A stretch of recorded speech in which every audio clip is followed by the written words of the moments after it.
Muy buenas, esto hoy no es No hay derecho, esto es una edición especial. Mi amigo de La Senda del Romano, ese magnífico podcast, el que pondré abajo la dirección para que ustedes puedan buscarlo, ha tenido a bien invitarme a su programa para hablar sobre una serie de cuestiones, sobre la abogacía, su relación con las fuerzas y cuerpos de seguridad del Estado. Y de paso, pues lo voy a colocar también aquí en mi página de YouTube.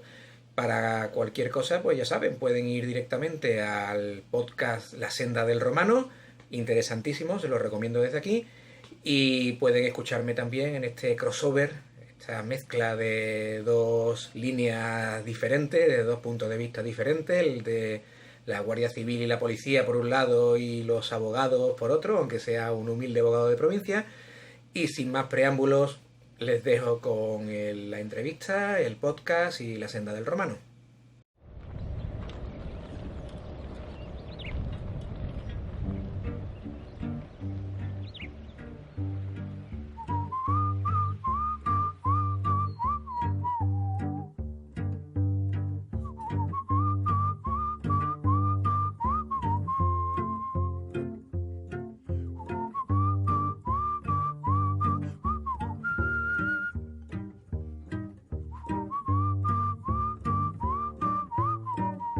Bienvenidos a La Senda del Romano.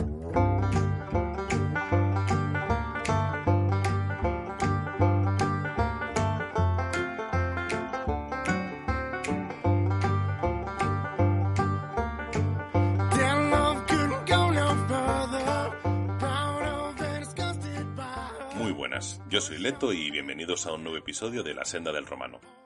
En esta ocasión voy a hablar de abogados, sí, esos seres que aparecen en las comisarías o en los cuarteles cuando hay un detenido y el que se va a encargar de asistirlo como tal. Es un elemento externo, está ahí y considero que es importante que sepamos, pues eso, qué es un abogado, qué funciones tiene, qué es lo que puede hacer, qué es lo que no, cómo se mueven ellos, cuál es su forma realmente de plantearse los procedimientos, porque muchos habéis estado con abogados ya, pero otros a lo mejor pues no, por el tipo de trabajo que sea, a lo mejor habéis estado en un sitio donde no hay detenidos, no ese tipo de cosas, pero luego habéis pasado a otro sitio donde sí. Entonces ya el abogado entra a jugar. Así que simplemente eso, comentaros, pues eso, un poquito el abogado, qué es necesario para ser un abogado, cuáles van a ser sus funciones, sus cometidos, qué hace y qué no hace, todo a grosso modo. El programa ya ha abierto por adelantado que va a ser largo, porque hay muchos temas para tratar y seguramente nos quedemos muy escasos, pero espero que sea interesante, ya que va a ser un poquito diferente a los anteriores que he hecho. Así que, con todo esto, empezamos.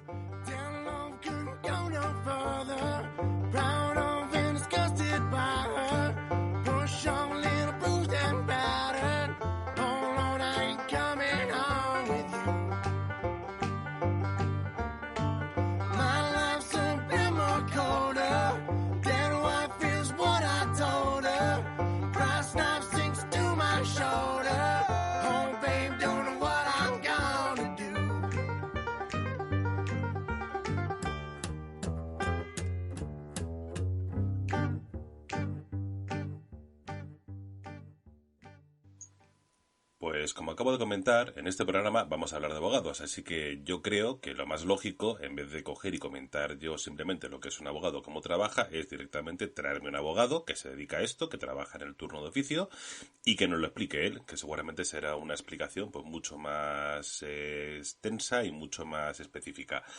Para esta ocasión, pues he conseguido traerme de invitado a un abogado que también está en el turno de oficio, que asimismo tiene un canal de YouTube que se llama No hay derecho, el cual os voy a dejar también el link del canal para que os suscribáis o le echéis un vistacillo. Es interesante sobre todo porque van a ser explicaciones más específicas de temas concretos y ya más a nivel técnico. Así que con todo esto os presento a Miguel Ángel Velarde. Muy buenas. Hola, ¿qué tal? Hola, ¿qué tal? Aquí soy, como digo en mi canal, su humilde abogado de provincia, parafraseando a películas de cine clásico y tal. Y nada, aquí estoy para lo que tú quieras preguntarme, que yo sepa contestarte, porque en algunas cosas a lo mejor puedes saber tú más que yo, que parezca paradójico, porque cada uno nos especializamos en una serie de temas y los otros los vamos dejando un poco más olvidados, ¿no? Pero bueno, para lo que aquí estamos, para lo que tú quieras. Perfecto. Si la idea es eso, porque a ver, al final nos damos cuenta que cuando tenemos un detenido, por ejemplo, ¿vale? Resulta que yo pertenezco a la administración, el fiscal pertenece a la administración, el juez pertenece a la administración, el funcionario de prisiones pertenece a la administración, todo esto es la administración propiamente dicha. Entonces tenemos un elemento externo, que es el abogado, que no es de la administración propiamente dicho, que es que se va a encargar de salvaguardar o de preocuparse de los derechos fundamentales del detenido. Entonces tenemos un elemento externo, alguien de fuera, que viene y aparece ahí. Por eso creo que es interesante que la gente entienda qué es un abogado, cuál es su función, que parece a lo mejor muy sencillo, muy lógico, pero posiblemente haya dudas. Si nunca has tratado con ellos, pues por eso es la idea, de coger y que alguien nos explique de primera mano cuál es su trabajo, cuál es su cometido y a qué se dedica realmente. Sí, no, es básicamente la visión es completamente la opuesta. Tú eres una persona que estás allí para defender a alguien, para garantizar los derechos de una persona y te encuentras con la administración, una maquinaria que con personas físicas, o sea, con personas que tú ves que son personas, pero que el conjunto de todas esas personas es una especie de maquinaria impersonal, ¿no? Y tu trabajo consiste básicamente en tratando con cada una de esas personas, son las piezas de esa maquinaria con las que sí puedes tratar, con esas personas concretas, intentar que a tu defendido lo saquen de esa línea de montaje que empieza con la imputación o la detención y termina con una sentencia, ¿no? Y la idea es sacarlo en cualquier oportunidad de esa línea de montaje, sacarlo del sistema, ¿no? Claro, eso desde el punto de vista de un abogado, al principio, cuando tú comienzas, impresiona un poco. Por eso muchísima gente con muchísimos medios frente a ti, que eres un tipo que lo único que tienes es tu bolígrafo, tu papel y la capacidad de hablar con alguien, ¿no? Después ya se acostumbra uno y te das cuenta de que ese sistema, lo que estoy diciendo, ese sistema está integrado por personas con las que tú puedes hablar y que no son especialmente imponentes en el sentido de que no son malas personas, ¿no? Sí es verdad que a veces, sobre todo ya cuando llegas a nivel de juzgado, te encuentras con que el problema no es que sean personas especialmente malvadas o especialmente que quieran perjudicar a tu cliente, sino el principal problema es que te encuentres con pasotas que le da igual 8 que 80 porque van a entrar a trabajar a las 9 de la mañana y van a salir a las 3 de la tarde y le da igual lo que pasa en medio, ¿no? Ese es el principal escollo con el que te encuentras, ¿no? Sí, me suena. Y sí, es verdad que suele pasar más a nivel de juzgado que a nivel de una comisaría o cuartel, ¿no? Sí, el hecho, yo creo que el hecho de la visión del policía cambia mucho, evidentemente, es completamente diferente que la visión de un abogado, pero cambia mucho la visión de un policía o un guardia civil con la que pueda tener un funcionario que se encuentra de rebote con el problema y no ha tenido que vivirlo en la calle, ¿no? Por decirlo de alguna forma, ¿no? Y hay de todo en todas partes, tanto entre los abogados como entre la policía o entre los funcionarios, y hay que vivir con ello y saber manejarlo y utilizarlo de la forma más honesta posible para llegar al fin que tú quieres, que es básicamente sacar del sistema, sacar de esa línea de montaje que comienza con una detención y termina con una sentencia al cliente de alguna forma y de la mejor forma posible. Yo lo llamo máquina de picar carne. Sí, Directamente, porque es así, o sea, como enganches a alguien desde el principio, eso se procesa, se tritura, se digiere y es lo que hay, o sea, el sistema está montado para eso, o sea, como enganche la línea bien de principio, eso no lo para nadie. sí, además hay que tener en cuenta que el sistema está pensado y además ha evolucionado, a veces uno piensa que para bien y a veces que para mal, pero ha evolucionado para que si todo el mundo hace bien su trabajo se lleve a algo parecido a la justicia, ¿no? No la justicia inmaterial, el concepto filosófico de justicia de cada uno de nosotros, sino la justicia en el sentido de que si alguien comete un delito se le castiga de la forma que marca la ley, ¿no? Y si alguien no comete el delito, pues queda suelto. Y si todo el mundo hace bien su trabajo, hay una serie de tiras y aflojas por todos los puntos para llegar a algo parecido a ese concepto de justicia de que quien lo hace la paga de acuerdo con lo que dice la ley, que a lo mejor no es todo lo justo que nos pueda parecer, tanto para arriba como para abajo, pero es Es lo la único ley, que no podemos aspirar, ¿no? Es la ley, es dura lex, claro. sed lex, ¿no? Perfecto, pues nada, a ver, pues la primera pregunta, como he dicho, que son cosas básicas y sencillas, pero también hay gente que puede llegar a tener dudas. Vale, ¿qué es necesario para ser un abogado? Pues ahora mismo, con los jaleos que hay de cambio de legislación en educación y tal, la cosa está más Complicada que antes. complicada de la que parece, ¿no? Pero en mis tiempos, para ser abogado, tenías que ser licenciado en Derecho y haberte colegiado en un colegio de abogados, que básicamente para colegiarte en el colegio de abogados, lo que cuando en mis tiempos lo que tenías es que encontrar a dos abogados que firmaran por ti como que eras una persona honesta, no tener antecedentes penales y pagar la cuota de colegiación, que es una pasta, porque el colegio de abogados es una especie de mafia en la que tú entras y te permiten trabajar. Y si no pagas todos los meses tu colegio de abogados, no puedes ser abogado, y si lo pagas, pues ahí está, ¿no? Hoy en día tienes que tener el grado de Derecho, el máster en abogacía, que entre los dos es casi como la licenciatura, y hacer un examen de acceso al colegio de abogados, ¿no? No sé cómo estará el examen de acceso al colegio de abogados hoy en día. En sus tiempos la gente estaba muy asustada, pero parece ser que tampoco era nada del otro mundo. Más que nada porque los colegios de abogados viven de que haya colegiados que le paguen sus cuotas, con lo cual tampoco iban a poner muchas trabas para entrar en el colegio, ¿no? Claro, pero por Pero ejemplo, bueno, en el partido judicial en el que estoy yo, este en concreto, ¿vale? No voy a decir dónde estoy, porque no lo he comentado nunca. vale. Resulta que me lo han comentado abogados que si quieren ser del colegio de abogados específico este, aparte de el que está en Madrid, ¿vale? Que tú puedes estar colegiado en Madrid y demás, pero si quieres ser del turno de oficio en el que estoy yo, tienes que pagar otros 2.000 euros de un máster que se han sacado ellos por la cara. Sí, Así sin porque más. el turno de oficio es diferente. En mis tiempos, tú podías acceder al turno de oficio acreditando 3 años de ejercicio en la profesión o bien haciendo un curso, se llama curso de prácticas jurídicas, ¿no? Que no sé si sería muy práctico, pero los cursos que se dan, yo nunca he visto un curso especialmente práctico, ¿no? Entonces, claro, te costaba una pasta el curso de práctica jurídica, pero nada más colegiarte podías acceder al turno de oficio. Yo, por ejemplo, entré tras 3 años de acreditar 3 años de ejercicio profesional. Bueno, 3 años es muy poco, pero bueno, ya es algo más que no tener ningún tipo de experiencia en el tema, ¿no? Y sí, ahora mismo cada colegio de abogados tiene sus propias normativas, tiene sus propias reglas y yo no sé si habrá algún colegio que te obligue a hacer el curso en lugar de poder acceder simplemente con la experiencia, ¿no? Vale. Y me comentaban, que no sé si será verdad, que con el máster de abogacía se podía suplir el curso de prácticas jurídicas, pero otros me estaban diciendo que estaba en el aire y tal. No sé cómo estará ahora mismo la Claro. situación, ¿no? Entonces, para resumiendo, para que lo entienda la gente, para ser abogado como tal, tu carrera de derecho, tu máster en abogacía, y con eso puedes ser abogado, pero si aparte te quieren meter en el turno de oficio, te toca pagar por otro máster, por así decirlo, más. Por otro curso más y creo que sigue vigente, acreditar un número de años que depende del colegio de abogados de experiencia profesional, O sea, que para ya, evitar que alguien se meta allí de novato pues son asuntos, ¿verdad? Quieras que no, los asuntos penales son asuntos especialmente delicados, ¿no?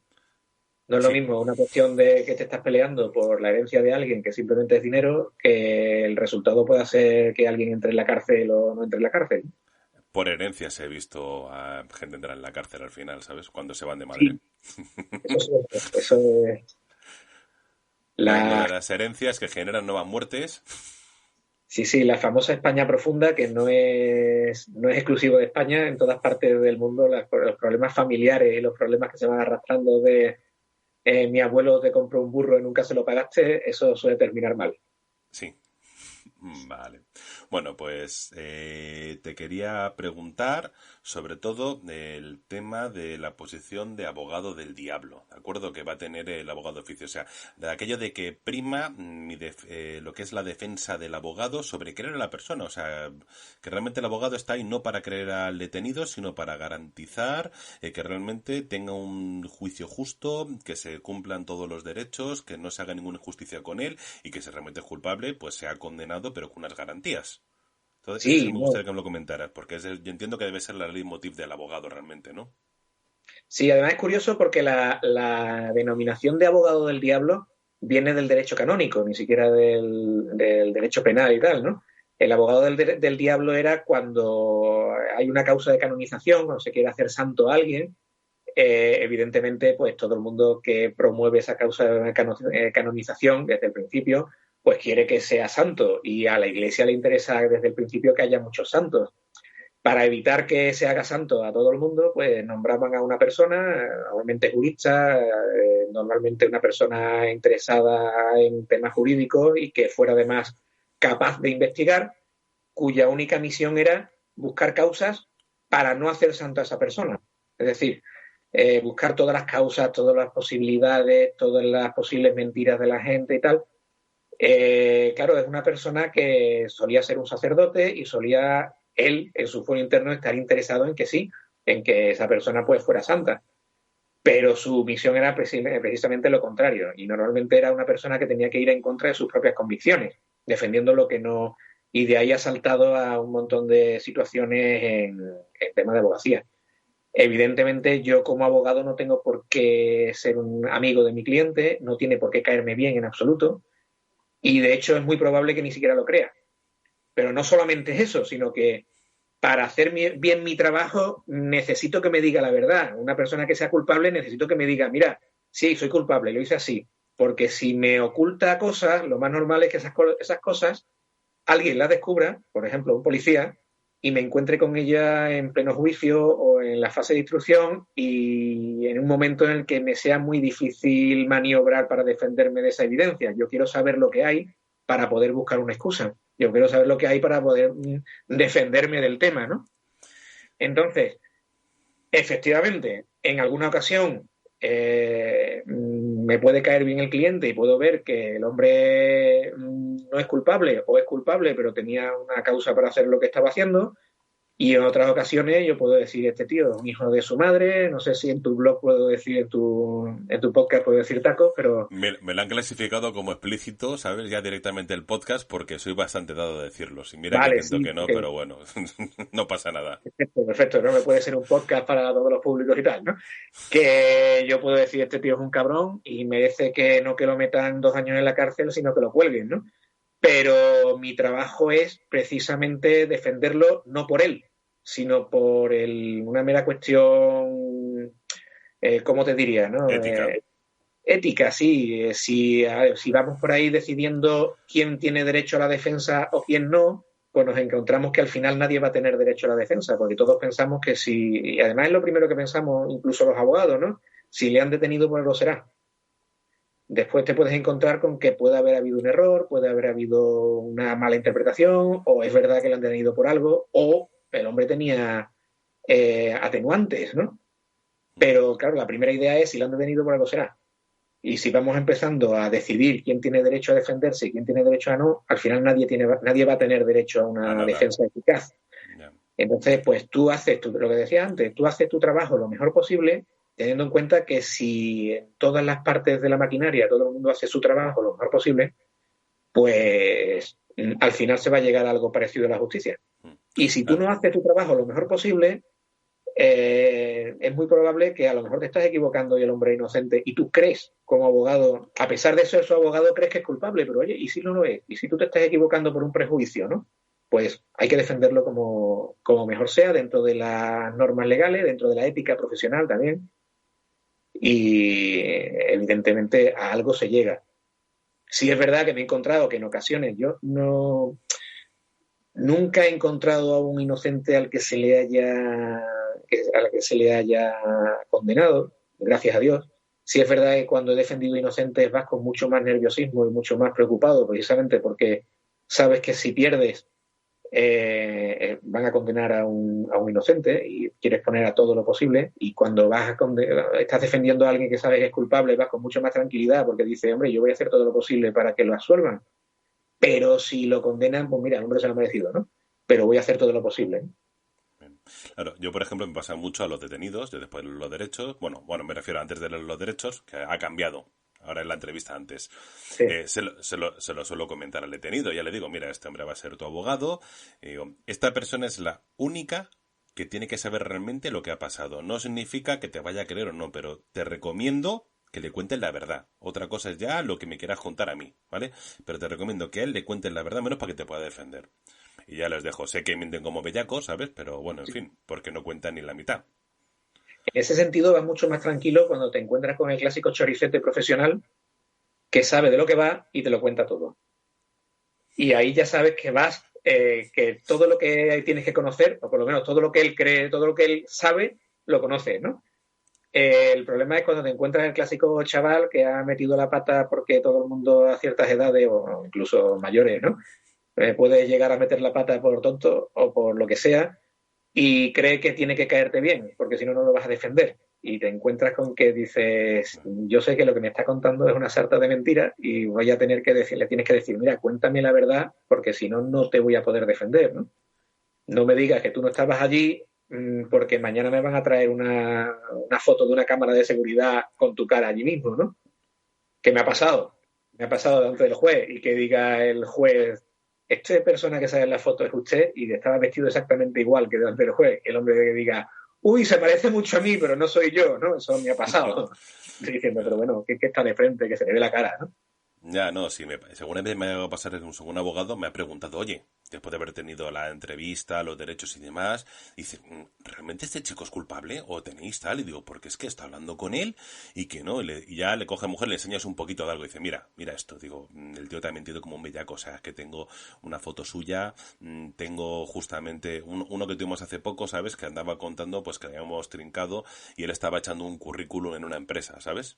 Sí, Dice, es que sí, él hay... estaba ahí dando un paseo y tal, y digo, no, está dando un paseo a 80 kilómetros de su casa, en esa empresa no he estado, en la empresa de enfrente nos encontramos lo que nos encontramos, y dice, te ha mentido, dice, joder, la verdad es que me lo estaba contando el hombre y realmente me lo creía, ¿sabes? Y estaba la pobre mujer ahí, dice, bueno, ya que sé la verdad, pues ya va más tranquila, ¿sabes? Hará su defensa, pero vamos, que sí que mienten mucho, ¿eh? Yo lo sé, y mienten a quien no deben, o sea, que mientan a mí, bueno, Sí. yo se lo tengo ya más que claro, no baso nunca mis detenciones, por así decirlo, simplemente en las declaraciones o en la confesión de culpabilidad del detenido, porque bueno, el detenido puede mentir, como ahora Claro, veremos en los derechos. sí, sí, ¿no? Tiene derecho a mentir y muchas veces las versiones son tan disparatadas que tú tienes que decir, no sé si defenderlo normalmente o pedirle al juez que lo lleve al forense para ver si está en sus cabales y el hombre es imputable, ¿no? Yo me he encontrado con gente que lo ha cogido la policía con los pies saliendo de la ventanilla de un coche y le ha tirado de los pies para sacarlo de ese coche con la ventanilla rota. Y lo que dice es que como estaba paseando por la calle y vio que el coche tenía la ventanilla rota, dijo, ¡ay, pobre hombre! A ver si va a llegar un desaprensivo y le va a robar algo. Entonces le estaba quitando la radio para escondérsela debajo del asiento, pero era para que no se lo Para robasen. ayudarle, Y tú efectivamente. dices, el hombre es un santo, ¿verdad? Encima, Que cosas yo, así, ¿no? que yo me acuerdo con uno que nos pidió un habeas corpus, de estos pocos que piden, y fuimos para allí y, claro, el tío se había dado la fuga. Se había dado la fuga porque era un tío que solía tener, aparte, mucha requisitoria. Entonces nos vio y el tío pues salió huyendo directamente. Claro, ¿y usted por qué estaba corriendo? Dice, mira, su señoría, dice, ya es que soy deportista, ¿ve? No, no, dice, yo estaba a las 2 de la tarde un domingo, 2 de la tarde, haciendo una serie por mitad del pueblo, y dice, pero ¿no ves cómo voy de chándal? ¿En serio? Llegó la jueza, tuvo que salirse de la habitación, ¿sabes? Y digo, se fue al despacho a empezar a reírse. Y dice, si voy de chándal, soy deportista y demás, tal. Y digo, joder, unos piezas. Yo conocí a un abogado mayor que le decía a su pasante, dice, tú lo que tienes que hacer es plantarte delante del juez, poner cara de póker y con la mayor dignidad posible contarle la misma sarta de mentira que te ha contado tu cliente. Dice, ¿qué le vas a hacer? ¿Qué vas a hacer si no tiene otra versión? Con dos narices. En fin, vale, bueno, vamos a seguir.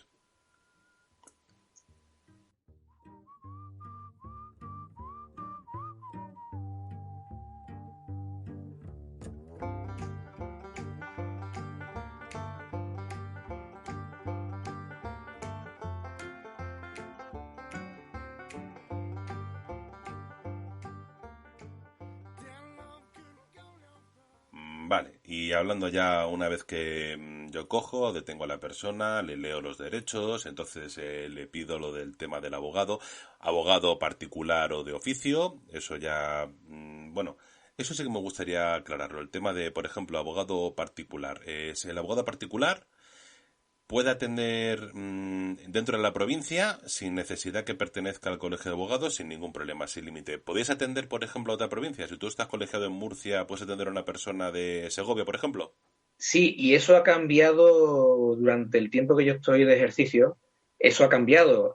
Cuando yo empecé, tú solo podías atender en los partidos judiciales de tu colegio profesional.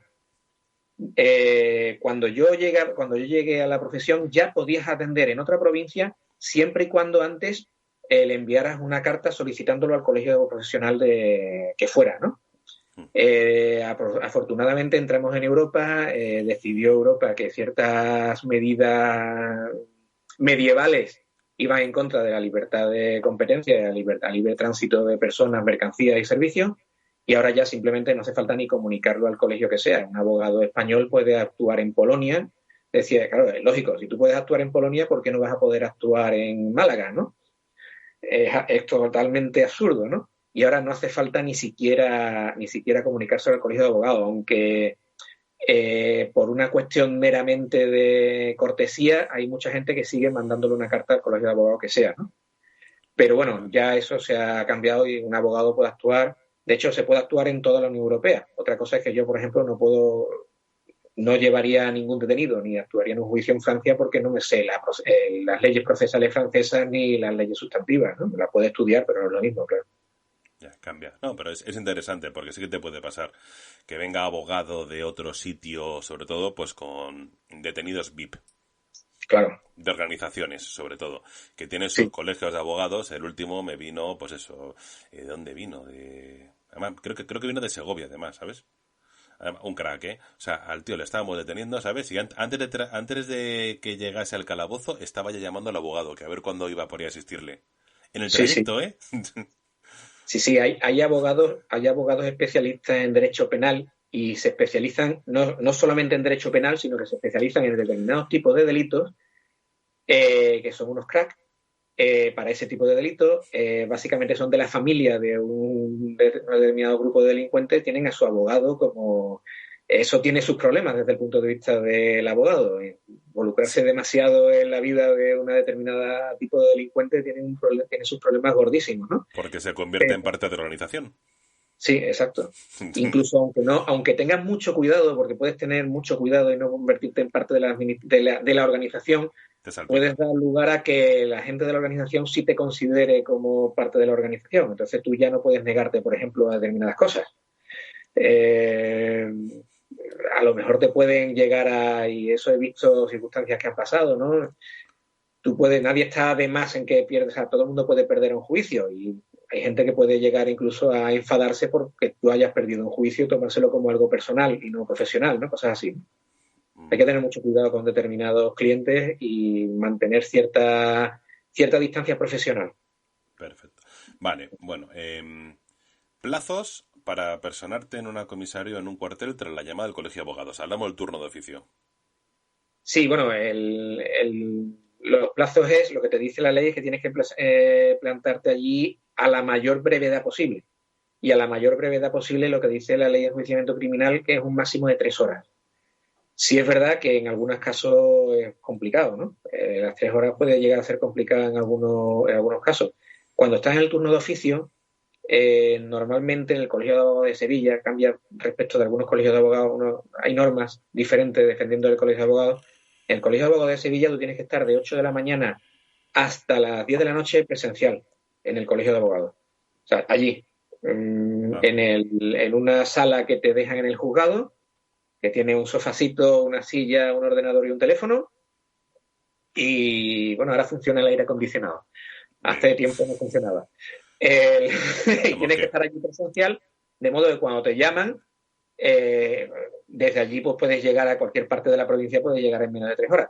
Si es verdad que normalmente depende si es fin de semana o no, pero 5 personas, de las cuales 2 están fijas en una comisaría de policía allí presente, con lo cual te quedan 3. Hay ocasiones en las que 3 abogados de oficio no son suficientes para cubrir toda la provincia. A mí me han llegado a llamar, yo yendo en mi coche, camino de una comisaría, llamarme de otra diciendo que vaya primero a ella, a la suya, y yo diciendo, bueno, si ya le he dicho a esta que voy a ir primero. No, es que no hay nadie más. Bueno, pero es que espérate que yo en cuanto termine con este detenido me voy a la tuya. Y el otro diciendo, bueno, si vienes primero a la mía, te dejo que aparques te quito la valla que tengo delante y aparcas justo en la puerta. Venga. Y entonces te van haciendo ofertas para que... ¿no? Y sí es verdad que a veces las 3 horas puede llegar a ser un plazo pequeño porque no hay abogados de oficio y no tienes tiempo material de ir a, no sé, terminar en el Castillo de las Guardas y después volver a tiempo para la comisaría de Blas Infante cuando tienes a otro compañero que está metido en un registro domiciliario en Los Pajaritos, ¿no? Va. Pero bueno, a la mayor brevedad posible y la ley te dice 3 horas como máximo. Perfecto, vale. Cuando aparece el abogado, yo hago la comparecencia y demás tal, le explico por encima lo que ha pasado, y entonces ya paso a lo que es la entrevista previa con el detenido. Vale, la entrevista previa entiendo que tiene consideración de secreto, de verdad. O sea, lo que Sí. es la comunicación con el abogado no puede ser objeto de ningún tipo de escucha, de intervención, ni ni te lo pueden exigir de ninguna forma revelar lo que te cuenten, ¿no? Salvo que haya una resolución judicial que establezca que se puede grabar esa conversación. De hecho, si os acordáis del juez Garzón, la causa de inhabilitación del juez Garzón fue ordenar una escucha sin el procedimiento adecuado, una escucha entre la entrevista entre un cliente y su abogado, ¿no? Sin el procedimiento adecuado, simplemente sin ningún tipo de resolución, dijo que se escuchara y punto, ¿no? Evidentemente, el tema esto también ha cambiado, el tema de la entrevista previa hasta hace unos años no se daba y te quedaba a la buena voluntad del policía que hubiera detenido a este hombre, que normalmente te dejaba entrevistarte antes con él, ¿no? Pero no Yo no. necesariamente. Yo era de los que no. Sí. El Tribunal Constitucional sí dijo que, evidentemente, dentro del derecho a la defensa, el abogado tendría que hablar antes con el cliente para, hombre, explicar si si entendía sus derechos, para ver lo que había pasado, lo que tenía que decir o no tenía que decir, si tenía que hablar o no tenía que hablar. Y eso como se modificó, creo que en 2015 se modificó la ley de Sí, enjuiciamiento criminal para hacer obligatoria esa entrevista previa. Y no solamente la entrevista previa, sino además el acusado y por lo tanto su abogado tiene derecho a conocer los elementos esenciales de la acusación. No vale decir, oiga, le he detenido por robo. No, no, le he detenido por robo. ¿Por qué? ¿No? ¿Cuáles son los hechos que se le imputan?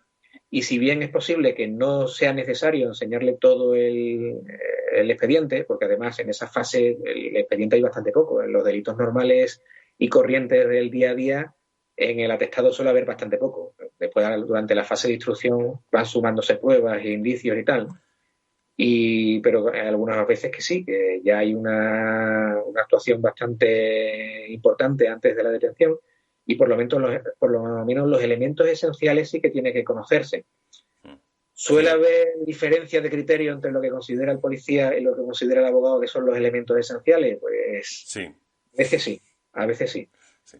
Vale, sí, lo de elementos esenciales yo, por ejemplo, también se lo remarco mucho a la gente que no tienes que hacer una exposición de 3 folios, pero que quede bien claro qué es lo que ha pasado. Aparte, de todo modo, lo explico, o sea, lo que tiene que saberse. Luego está el problema de que si tienes acceso al atestado entero, a lo mejor hay elementos que no deberías de saber por si luego se declara un posterior secreto de sumario. O sea, yo entiendo que el primero que tiene que tener el atestado completo es el juez. Pero bueno, la persona está claro que tiene que tiene que ser consciente de por qué se ha detenido y qué es lo que se le imputa, no porque simplemente porque me da la gana, no porque te he cogido te han denunciado que han robado un teléfono, te he hecho un reconocimiento fotográfico, resulta que el teléfono es un teléfono con email tal que tenías tú encima o que me tu tarjeta SIM, por lo cual tengo esas pruebas de cargo para decir que efectivamente eres posible autor de un delito. Sí, Así sí, es no, como lo lo que dice veo. el Tribunal Constitucional es básicamente las cuestiones elementales en las que los motivos fácticos y jurídicos en los que se basa la detención y la imputación. Es decir, a lo mejor no me tienes que dejar escuchar la grabación que me has hecho por orden del juez, pero me tienes que decir que hay una grabación en la que sale inculpándose, ¿no? Ese tipo de cosas, ¿no? Oiga, a lo mejor no me tiene que dar el vídeo completo, pero me tiene que decir que hay un vídeo, Que o si envidia, hay sí. fotos, pues se pueden enseñar las fotos, ¿no? Básicamente no vale con decir le hemos detenido por robo, sino le hemos detenido por robo porque le hemos pillado con las manos en la masa, porque hay un testigo que le ha señalado, porque le hemos visto en fotos, ¿no? Básicamente ese tipo de cosas, para que pueda haber un comienzo de defensa, aunque la defensa será más adelante. Lo que te dice el Tribunal Constitucional es que por lo menos unos elementos básicos para, por lo menos, no autoinculparte en el momento de la declaración ante el policía. Vale, ahora, momento de declaración. Típico. Es cuando el abogado lo primero que hace es que hace el gesto así con la cabeza de declarar y hace no, no, no, no, no, no, no, y que ningún abogado quiere que el detenido declare Sí. independencias. Y te explico por qué. No hay nada más peligroso que la declaración de un testigo o de un detenido.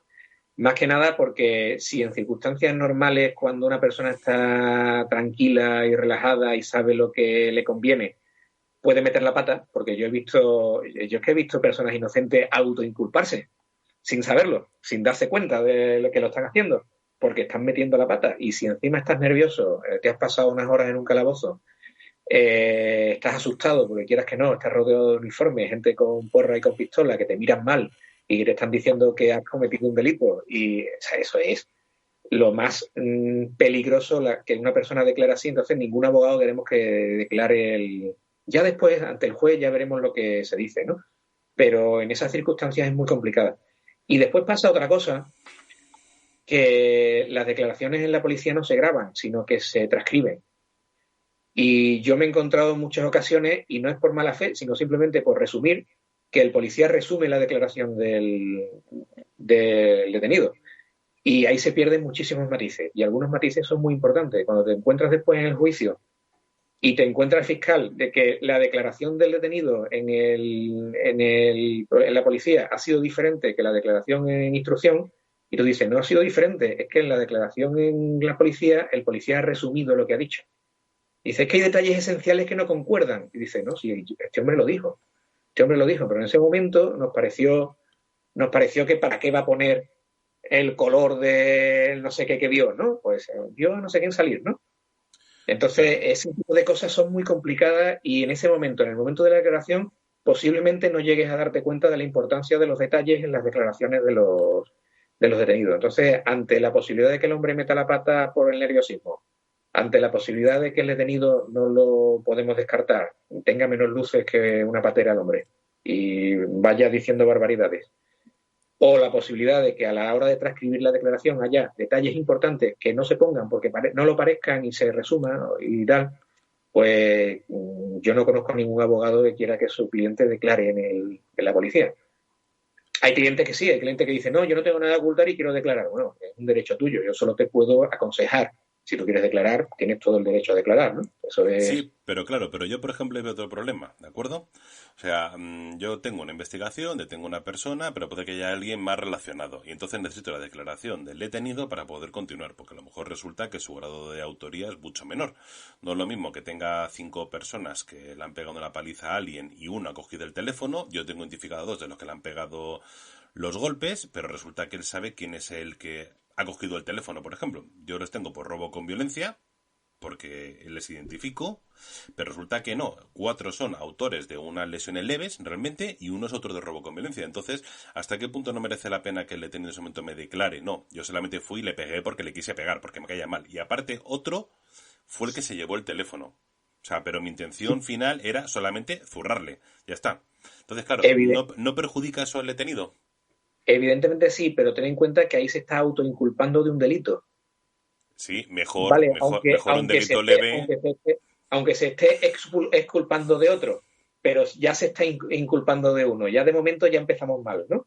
Otra cosa es que después, analizando el tema, puedas decir dilo ante el juez y el juez ordenar que se investigue o que se traigan al procedimiento a otras personas, ¿no? Como también inculpados en el tema, por lo menos investigados en el procedimiento, ¿no? Sí, Porque bueno, estamos en la fase de instrucción. lo de imputado e investigado, ya lo he comentado otras veces, esto es básicamente lo que hicieron los políticos para cuando se en la prensa, para que pareciese menos grave lo que habían hecho. O sea, así de sencillo, porque suena mejor Totalmente. investigado que imputado. No, son imputados de toda la vida. Totalmente, pero lo que no tienen en cuenta los políticos es que dentro de 5 años, cuando empiecen a salir investigados va a sonar exactamente igual de mal. Entonces van a tener que inventarse otra palabra para que no suene tan mal durante unos años hasta que vuelva otra vez a sonar igual de mal que imputado, ¿no? Sí, Porque imputado se lo inventaron para no decir acusado, básicamente. ya. Todo es una cadena de nomenclatura, ¿no? Si es que se ríen de nosotros, la verdad. Sí, Pero sí. bueno, al final vamos avanzando. Vale. Estamos con el tema... Vale, pues imagínate que al final la persona me declara, ¿de acuerdo?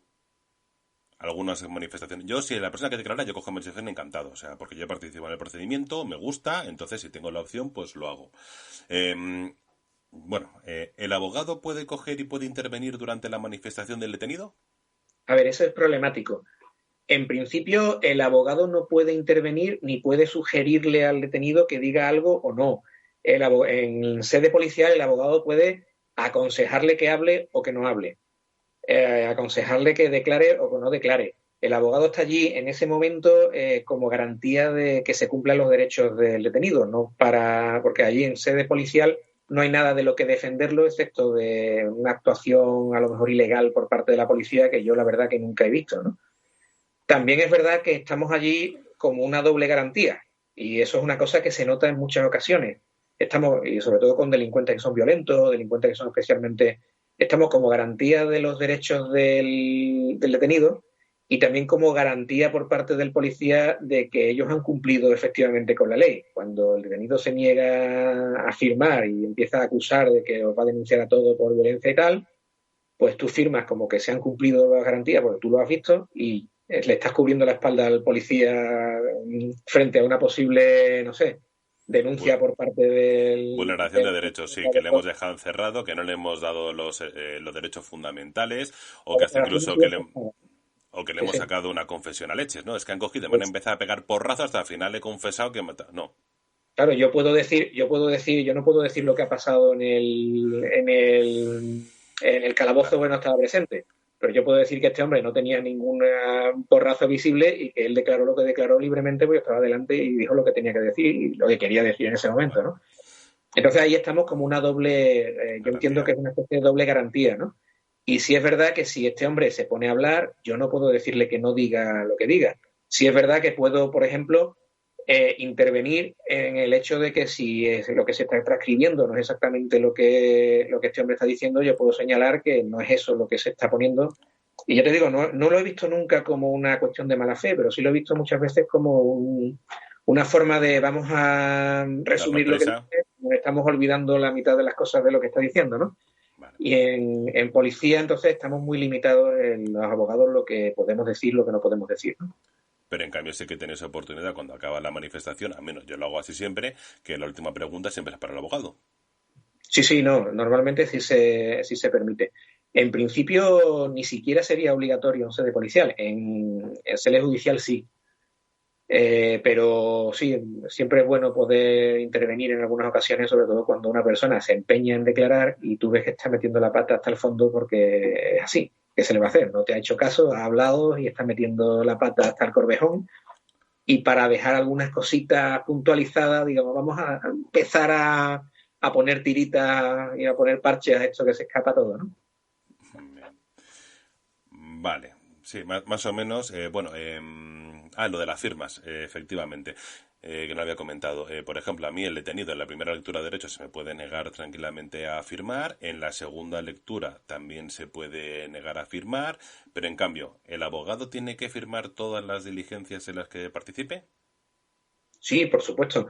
Vamos a ver, siempre y cuando se ajusten a la realidad, evidentemente. Yo siempre, ya te digo, he tenido suerte, en 10 años de ejercicio he tenido suerte y nunca he visto que en una comisaría o un cuartel de la Guardia Civil, por mala fe, puede haber errores y se señalan, oiga, aquí hay un error, vale, que lo corrigen y punto, ¿no? Pero evidentemente tú has participado en una toma de declaración, tú has visto que se le han leído los derechos y se le ha entregado los derechos y tú firmas como efectivamente lo que has visto. Sería del todo una falta total de profesionalidad negarte tú también a firmar algo que evidentemente se ha producido de acuerdo como se ha realizado y como pone en el papel, ¿no? A este hombre se le ha tomado declaración y tú firmas que esa es la declaración que efectivamente se le ha tomado. Si él no quiere firmar, está en su derecho de no querer firmar, pero tú estás ahí para certificar que efectivamente has hecho tu trabajo y el Y ya policía ha hecho está. su trabajo y el hombre ha dicho o no dicho lo que él quería decir después de tú haberle asesorado, ¿no? Vale, yo, mira, aquí voy a hacer un inciso, ¿sabes? Con el tema de abogado de relación y demás. Donde estoy yo, donde el último sitio donde llegue destinado, ¿vale? Que habremos hecho 5.000 detenidos desde que estoy ahí, tranquilamente. Sí, hemos hecho bastantes. Eh, con sus consiguientes 5.000 o más abogados. Bueno, entre ellos investigado, la verdad es que yo no tengo ni idea de los que llevo. O sea, perdí la cuenta hace mucho. Sé que son miles, o sea, miles entre tal con los abogados. Yo me parece que en la unidad, por así decirlo, habremos dado cuenta por escrito, ¿vale? O sea, quejas formales y demás, de 4, 5 abogados tal vez. No me suena que más, ¿eh? O sea, el porcentaje es del 0,000 tal, o sea que al final Sí, sí. problemas reales o enganchadas gordas con un abogado que acabes escribiendo y tal, hemos tenido un porcentaje residual que no creo que sea ni eso, ni computable. Sí, y además, evidentemente, en todas las profesiones hay de todo y entre los abogados nosotros somos muy particulares y hay mucho fantasma en la profesión y mucho no saber estar. No somos, espera, no hay muchos, pero hay de todo como en botica. Lo mismo que yo, por ejemplo, de policía y guardia civil, es muy, muy raro que yo haya tenido problemas con la actuación de un policía o de un guardia civil. Es muy complicado. También lo ha habido, pero que en cuanto a abogado, evidentemente es una profesión muy particular en la que nos ganamos la vida peleándonos con la gente y muchos se piensan que el hecho de pelearse con la gente es buscar problemas por el hecho de buscar problemas y eso te hace mejor abogado. Y no es No, así. Afortunadamente no hay muchos compañeros así, pero todos conocemos existen. y todos tenemos en mente algunos que cuando te tocan frente tú dices, vamos a ver con lo que sale este, ¿no? Que es con los jueces. Tú te vas a una sala y tú ves la cara de los jueces y hay alguno muy particular y muy raro que tú te sientas allí y dices, vamos a ver cómo salimos hoy de aquí. Y efectivamente suele haber problemas. Y tú sales de la sala diciendo, gracias a Dios que hoy el problema no ha sido conmigo, ha sido con el funcionario, o ha sido con el otro abogado, o ha sido con uno de los testigos. Pero hay de todo, en todas Bueno, las profesiones hay de todo y vale, pues seguimos.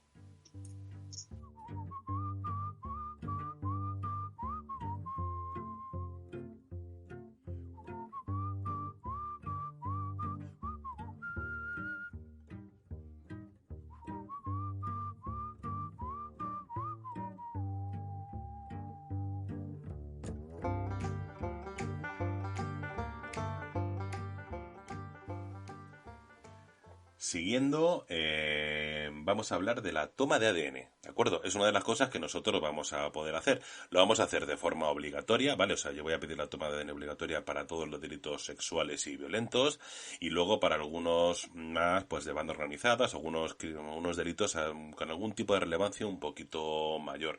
No lo hacemos con todo el mundo porque esto es la administración, tenemos los medios que tenemos, el ADN lleva tiempo, cuesta dinero, así que yo se lo cogería a todo el mundo, pero bueno, en fin. Lo estamos más o menos reduciendo, pues eso, a delitos, por supuesto, un delito sexual, no me cabe en la cabeza no coger el ADN. Así que tenemos dos opciones a nivel policial. Yo puedo coger y pedirle lo que es la toma voluntaria de ADN o puedo solicitarlo por vía judicial. Entonces, la primera va a ser la toma voluntaria cuando venga el abogado a sede policial. Así que yo como lo he hecho, vamos, el sistema que hay es que hay un documento de toma voluntaria, de información de recogida de ADN, la base en la que se va a meter, el tiempo que va a estar, para qué se va a utilizar, y luego eso también lo tiene que firmar el abogado obligatoriamente. Estoy en lo cierto, ¿no? sí, sí.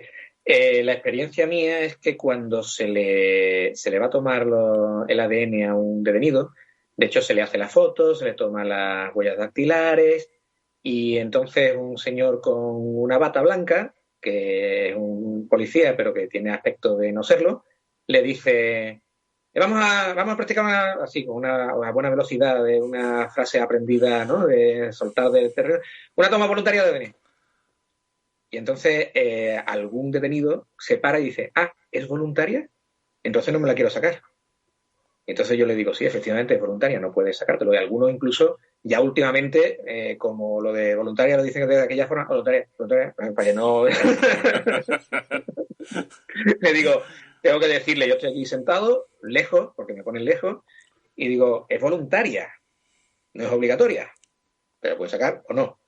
Y algunas veces me han enfadado y me dicen, bueno, pero es que yo mañana voy y le pido al juez que se la tome y es obligatorio. Digo, cuando el juez le diga que es obligatorio, entonces no tendrá más remedio que sacársela.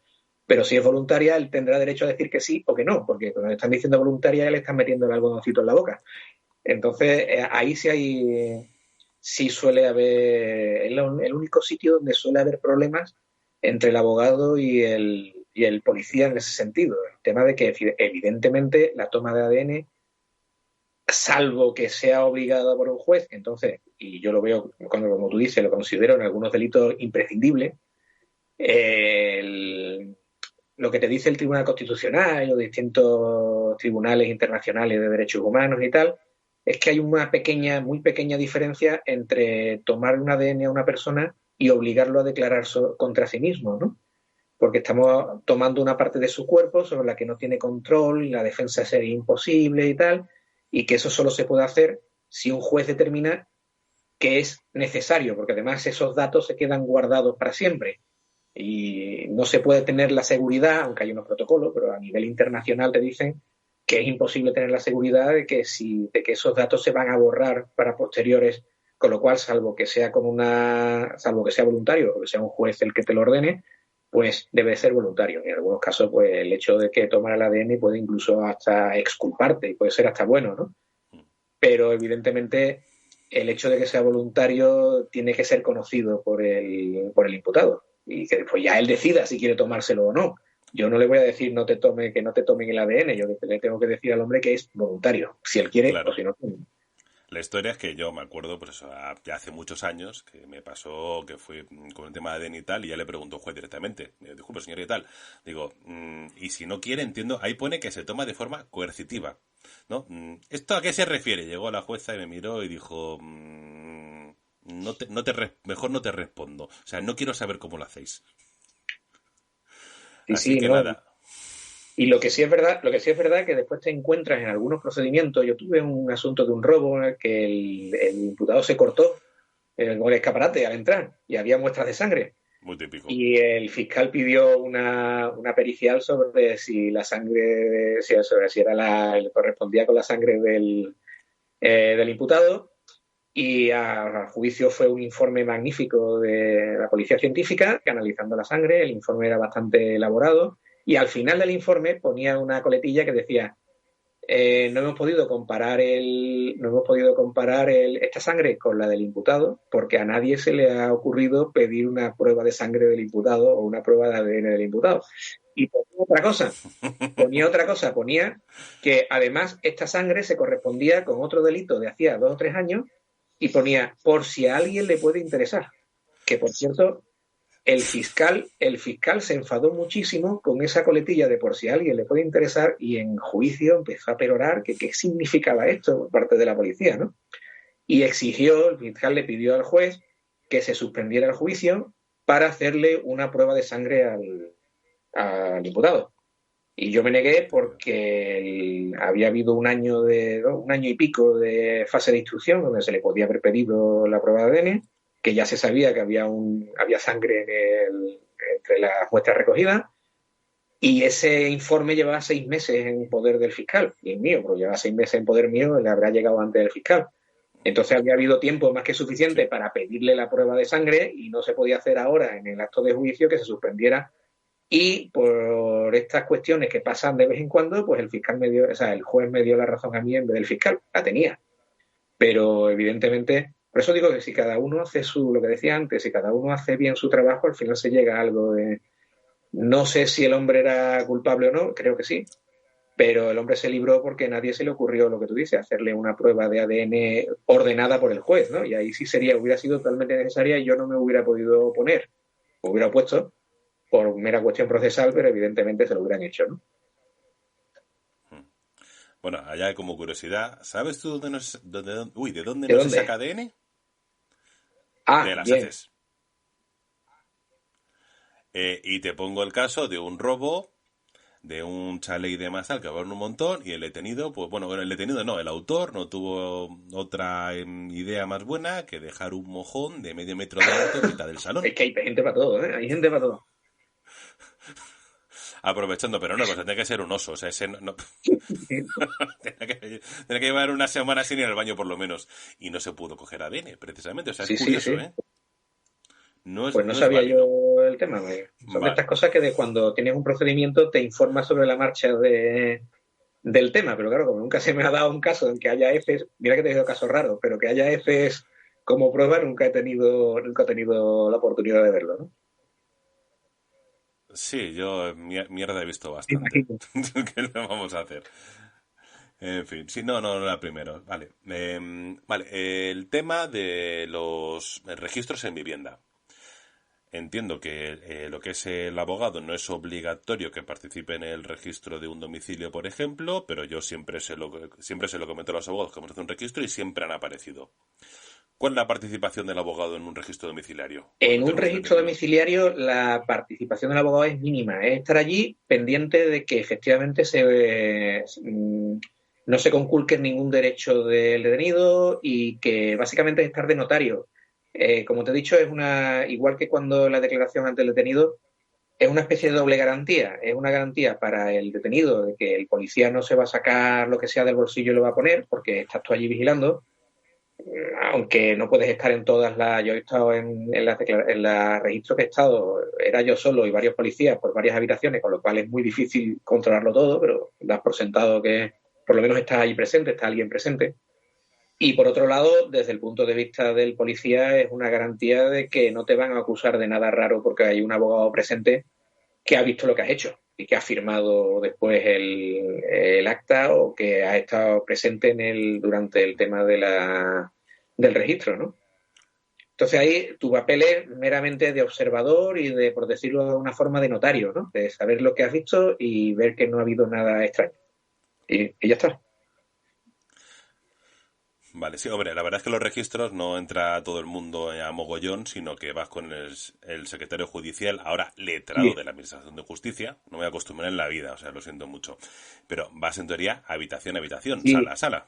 O sea, no entra todo el mundo a lo loco, sino que sí, en por orden teoría y sí. Yo he demás. visto, cuando yo he ido, siempre está el letrado allí, está incluso el detenido presente, porque para estar presente en su domicilio, he estado yo como abogado de oficio, pero siempre te encuentras que hay policía en una habitación, policía en otra, aunque solamente sea para ver si hay alguien, ¿no? O sea, el hecho de, voy a mirar a ver lo que hay, y Sí, siempre te encuentras que hombre, hay gente en todas partes, ¿no?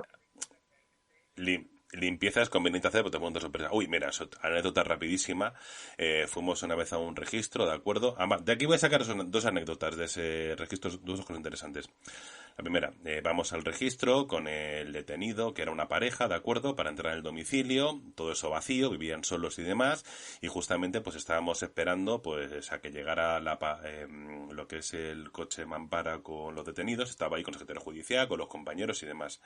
Y yo estaba tranquilamente ahí en el pasillo y de pronto cojo y, y noto como que se abre la puerta del domicilio, y pensando, bueno, como está aquí el secretario judicial, a lo mejor le he dicho al compañero que vaya abriendo la puerta, porque tenemos las llaves. Y en eso que de pronto noto una sombra, digo, eso no es un compañero, y me abalanzo, pero corriendo, pero ¿y eso qué es? ¡Pam!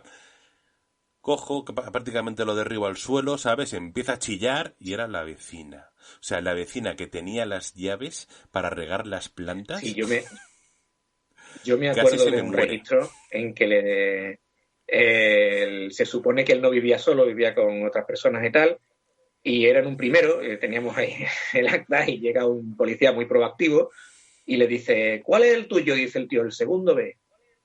Y vemos que él sube para arriba corriendo y llama a la puerta y se escucha, ¿quién es? Abra, señora, policía. Y se escucha, ay Dios mío, la policía, ay Dios mío. Y se ha equivocado, él se ha equivocado.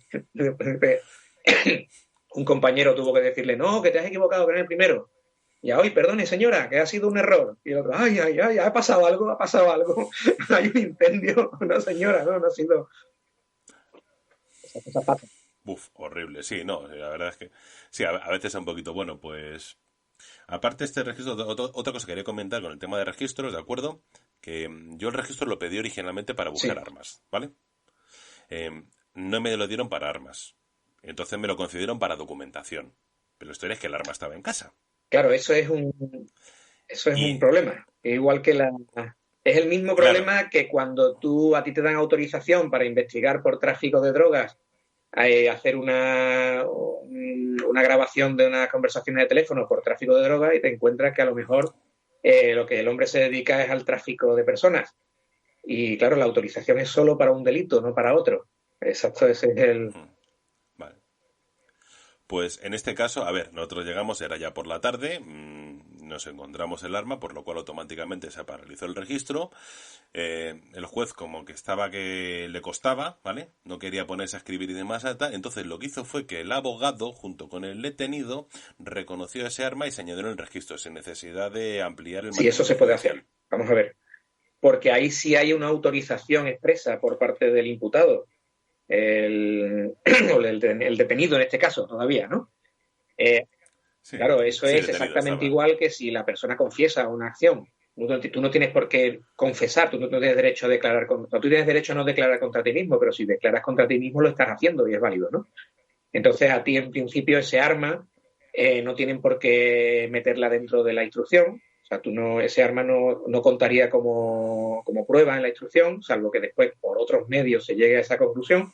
Pero si el detenido admite que ese arma es suya y está ahí, pues efectivamente lo está admitiendo, con lo cual sí es válido la inclusión de esa prueba, ¿no? De ese indicio, de lo que sea en ese momento, ¿no? Sí, pues que me parecía interesante, pues alguien le... Bueno, es que ya me ha pasado en varias ocasiones encontrarme armas y luego al final, pues eso, hemos pedido ampliación de mandamiento, pero este en concreto, para agilizar, porque ayer a la tarde se habló y al final habló el abogado del detenido y dijo, sin ningún problema, reconocemos y ya está. Vale. Ahora, tema importante. Una vez que llamamos al detenido, nosotros, al juzgado y demás tal, ya el abogado tiene acceso al atestado completo. Sobre el deber de reserva de los abogados sobre los datos propios del atestado. O sea, Sí, me explico. Yo, por ejemplo, como abogado, tienes... A ver, el atestado son todo datos personales, totalmente. separadas. Tienes direcciones, teléfonos, tiene nombres de detenidos, bueno, de los testigos, de víctimas, de tal. Entonces el abogado tiene acceso.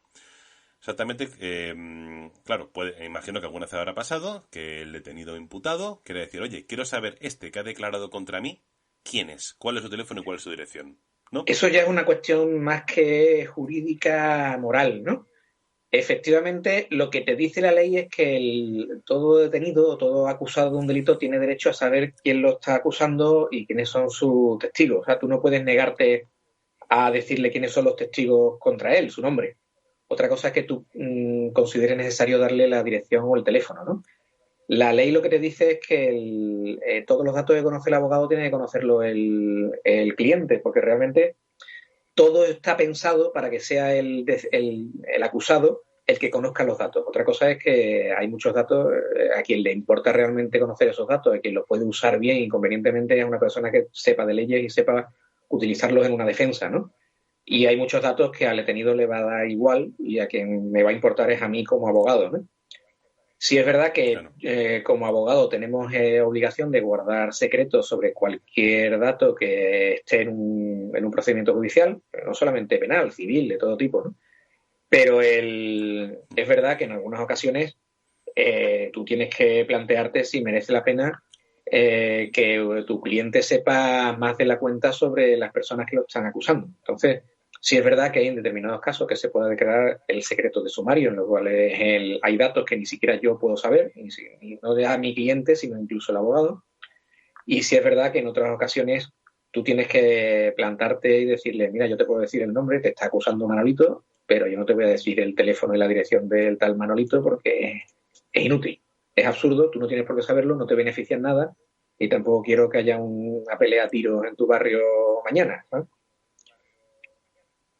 Claro, es que muchas veces a los testigos les tira, por eso de mi datos lo va a saber la persona con la que estoy declarando, porque una cosa es que sepa el nombre, pero no creo que sepa ni mi teléfono Claro, ni mi dirección. ahí está la cosa. Claro, eso a la gente le da miedo. Pero en teoría son datos que no son secretos para el imputado, pues son datos, él tiene derecho a conocer todo el contenido del expediente y de los autos y de todos los detalles de que se le acusa, ¿no? Para poder defenderse de alguna forma. Vale. Evidentemente, y por eso están los programas de protección de testigos, eso da problemas. Y todo el mundo puede explicar, Eso, exacto, a eso quería llegar yo. Testigo, y por eso testigo mucha gente protegido. se tiene problemas a la hora de testificar y decir, yo no quiero problemas, yo no, y muchas veces pero ni siquiera para la defensa. Tú muchas veces dices, voy a buscar. Manolito sabe que estaba yo en otro sitio y él me puede declarar. Y hablas con Manolito y dices, sí, yo lo sé. Estaban emborrachándose conmigo. Y dices, bueno, que no, yo no quiero problemas. Después dice mi mujer que junto con mala gente, no sé qué, yo no voy de testigo. El problema del testigo es el mismo siempre, ¿no? Y sí es verdad que muchas veces tú te tienes que plantear decirle al cliente, yo te digo quién es el que va a testificar, pero yo no te voy a decir dónde vive, porque es absurdo. ¿Para qué lo quieres saber? ¿Para pegarle? ¿Para amenazarle? No, Sí, prefiero no sí, decírselo, ¿no? básicamente. Que- O sea, para exacto. recompensarle no va a Sí, ser, sí. ni para meterle unas Y para cañas. eso está el tema del testigo protegido, que el Claro. testigo sí puede pedir protección. Otra cosa es que entra después en la maquinaria jurídica, que todo lo que se salga del sota, caballo y rey, da igual que sea un juzgado, da igual que sea la administración de la seguridad social, todo lo que se salga del sota, caballo y rey te pone en problemas y va lento y te dice, ¿para qué quieres esto? ¿No? Tú sabes, ¿no? Sí, yo hasta incluso he visto, pues eso, cagadas como poner el domicilio de una víctima de violencia de género aparte por un Sí, oficio, ¿sabes? No, lo pongo, yo lo entrego, digo, porque no quiero que lo sepa nadie, no quiero que lo sepa el abogado tan siquiera, ni nadie por riesgo y demás, y de pronto ver cómo van a hacer las fotocopias y ver el oficio de la dirección lo primero, ¿sabes? Y llegar y quitarlo y decir, ¿qué hacéis? Y digo, pero bueno, si esto va aparte. O sea, si pasa igual, por ejemplo, con los domicilios. Creo que ya lo comenté en el podcast de violencia de género, que yo cuando llevo a una víctima a un domicilio protegido, yo no sé dónde está el domicilio. O sea, yo al jugador no le digo ni dónde la llevo ni nada. Pero que no le digo ni la localidad. De la localidad la sé yo, que no lo pongo en ningún sitio porque le acerco, pero a su vez yo tampoco sé el domicilio porque ya se lo damos a la policía local que se encarga de llevar el domicilio. En teoría, para que no se pueda saber, al menos si se lo dice ella, pues mira, mala suerte, pero que la persona no tenga ninguna forma de poder llegar a ella si realmente exacto, hay sí está protegida. mecanismos, precisamente, como tú dices. Otra cosa es que después, como dijimos antes, hay de todo en todas partes y te puedes encontrar con un funcionario del juzgado que no se lo tome en serio y que sea sota, caballo y rey, como tú digas, fotocopia todo y copia las partes de todo, ¿no? También lo hay, como es como todo, lo mismo que hay abogados que son como son y, en fin.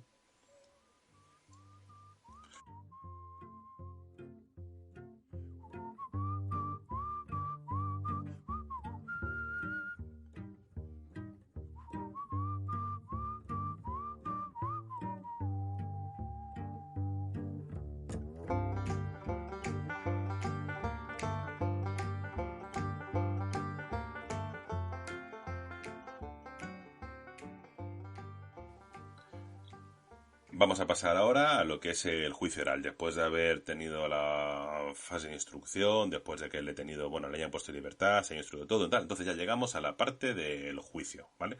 Cuando vamos al penal, propiamente dicho, acogería a declarar o audiencia provincial, depende de lo gordo que le haya liado a esta persona.